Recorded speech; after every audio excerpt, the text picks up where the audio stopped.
This is Adam Bernard with AutoPerspectives, and it's time to look at some of the more interesting stories we heard about in the auto industry over the past week. We will start off with a look at Mitsubishi and their Momentum 2030 plan. Mitsubishi, if you had forgotten, is currently part of the Renault-Nissan alliance. Nissan actually has a controlling stake in the Japanese automaker, and they are doing okay in the US, all things considered, with the help of the updated Outlander compact SUV. Nissan's Q1 sales were up 11%. Given all the uncertainty going on, and we'll see what happens with tariffs between now and the rest of the year. The long-term outlook on Mitsubishi is a little fuzzy, although it's really not too much fuzzier than anyone else these days. But because of their ties to Nissan and all the challenges that Nissan is going through, anything that impacts Nissan is also going to impact Mitsubishi. But they did release this photo this week, which I've augmented with a few additional images, showcasing some of the upcoming products in their US portfolio, and taking them from left to right. The first one is a new small SUV from a company called Foxconn. Foxconn, you might recall, is the company that builds iPhones. And a few years back, they decided to get into the electric vehicle business. They developed an open sourced modular EV architecture. They have shown about 5 or 6 different vehicles. They were selling one of them in Taiwan under the LuxGen brand, but have yet to find additional badges, as it were, to put on these vehicles because Foxconn would not sell them themselves. The vehicle you see there in red is the Model B, and so we believe that the Model B will be the new Mitsubishi small SUV EV due in the US by the end of this year. Then in the summer of 2026, they will get another small SUV EV. This one is based on the Nissan Leaf, which is the teal vehicle that you see there. And that will likely be built in Japan. And so that'll give Mitsubishi another lower end, more affordable EV. And then finally, the vehicle in the middle appears to be a production version of the Mitsubishi DX concept. And you can see that kind of T-shaped lighting signature up front. The DX is kind of a cool looking overlanding van. Minivan is still kind of an ugly word. That's why the Kia Carnival is an MPV, and that's why Volkswagen's ID Buzz doesn't use the minivan terminology either. But people do like vehicles that have a lot of room and are functional and can go off-road, and so Mitsubishi seems to think this might be a way for them to go.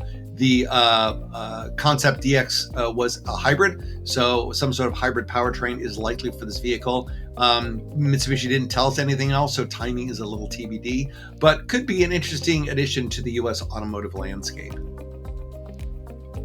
And now we pivot and head over to China for Hyundai and the Alexio.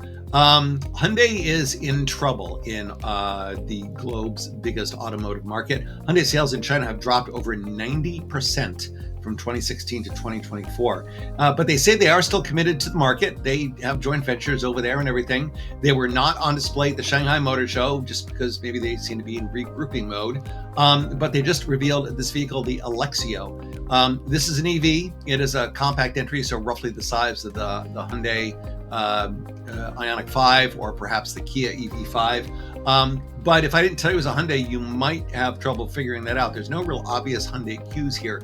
It doesn't have any of the H-shaped lighting signatures that we've seen on like the Santa Fe.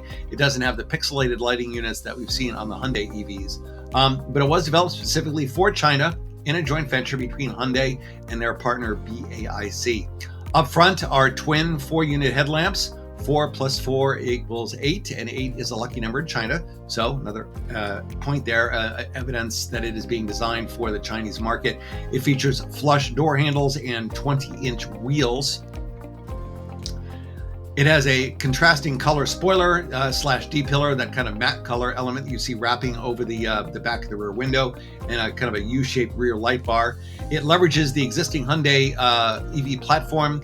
In the materials, they refer to it as EGMP, but it is not an 800-volt architecture like the Hyundai Ioniq 5. It is a 400-volt vehicle. So this is probably a derivative of the Kia EV5, which means it's front-wheel drive and 400-volt architecture. And that's based on the charging time. Is it about 27 minutes to get to 80%? It's a lot slower than happens for the 800-volt vehicles. The overall range, it would be about 325 miles EPA equivalent, so definitely competitive. And this vehicle would use Huawei's Harmony OS. Huawei is the smartphone automaker that is getting into cars in China as well. It's expected to offer level 2 plus assisted driving with urban road functionality in 2026. We don't have any interior shots yet, but Hyundai says there are no physical switches, which, to be honest, is a bit of a pivot. Hyundai has made no secret of the fact that some automakers who are going for all virtual controls don't understand what buyers want. And there's certainly been enough folks in the media who've complained about vehicles that don't have physical switches for stuff like audio or climate control. But this vehicle was designed specifically for Chinese customers. Perhaps they are more accepting of virtual controls. I'll defer to the folks that do the market research in China. But clearly the investment in this vehicle, this is not just an existing Hyundai product with a different badge or a couple of different changes in graphics. It is quite unique for the Chinese market, so it is not a trivial investment. So it is financial evidence that they are definitely committed to this market. The Volvo XC70 badge has a long and storied history. The original XC70 was kind of a butched up V70 with a raised ground clearance and some cladding, and designed to make it a little more off-road capable. The V70 was a wagon version of the S70, which in turn was a facelifted version of the Volvo 850. Now Volvo is bringing back the XC70 name as a vehicle that will slot between the XC60 and the XC90. As the name implies, this is not an EV, otherwise it would be called the EV70. Although if you look in the upper right there, it appears to have the grille-less front end that you see on other Volvo EVs. So the positioning is a little confusing. It does appear to be a little more wagonish, perhaps, than the XC60 and the XC90. It's a little unclear from this side view if there's actually room for maybe a possible third row. Again, bigger than the XC60, smaller than the XC90. It is being described as an extended range plug-in hybrid, not an extended range EV, which is kind of a different kettle of fish, but basically a plug-in hybrid that has a bigger battery and can go further on a full charge.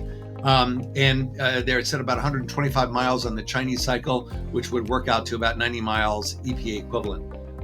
It uses what they call the Scalable Modular Architecture, SMA. That's different from SPA, that is underpinning, SPA2 is underpinning the Volvo XC90. The new SPA3 architecture will underpin the Volvo EV60. So this is something a little different out of the larger Geely empire, and it's designed specifically, they say, for extended range plug-in hybrid. So we may see some other Volvos turn to this architecture in the future. Right now, we only know that it's showing up in China later this year. Other markets are TBD. Obviously, there is still a huge tariff on Chinese-built vehicles in North America. It's not clear if they could build this in Volvo's U.S. plant or not. So we may not see it here at all. The tariffs are a little lower in Europe, so folks in Europe may get a shot at this later this year or sometime next year. And another returnee to the market is Yugo. You are probably familiar with the Yugo name. This is a 1/5 scale model from a Serbian designer that was shown at Munich's Car Design Event 2025. The revival of the brand is being led by a university professor in Germany. So if you're looking for a website or a leadership team or a business plan, I have not been able to find any of those. And as far as the wisdom about bringing the Yugo name back, I think Car Magazine out of the UK summed it up best. Yugo regularly made the list of the worst cars ever made, usually down to subpar handling, weedy performance, and rubbish build quality. I know there are some hardcore Yugo enthusiasts out there. There are some hardcore Edsel enthusiasts out there, and there are some hardcore Aztec enthusiasts. I don't think really either of those names necessarily wants to come back. I think it's great that those folks are passionate, but there's a lot of baggage associated with those names, and there's a lot of baggage associated with the Yugo name. On top of that, based on what we see here, there's nothing new. In fact, there's a lot that old. It's a pretty conventionally proportioned two-door hatchback, and keep in mind, most people don't do two-door hatchbacks anymore because almost everyone wants a four-door vehicle. It's got an internal combustion powertrain under the hood. There's no kind of hybrid. There doesn't appear to be anything really innovative about the vehicle, aside from the fact that it would have to be very, very, very cheap for it to sell in any decent number, and that's only because of the brand that it's associated with, because no one would pay lots of money for a Yugo, especially a Yugo that doesn't have any sort of innovative technology going for it. More details on the new Yugo are due in September, and a fully functional prototype is expected in 2027. Who will build that and engineer it? That is a really good question. So don't have any answers. We'll have to wait a few months till we get a few more details about this whole project. And that about wraps things up for the week in auto news. So if you like what you've seen here, please subscribe and share. And if you want to learn more, please visit AutoPerspectives.net. Thanks very much, and we will see you next week. Bye-bye.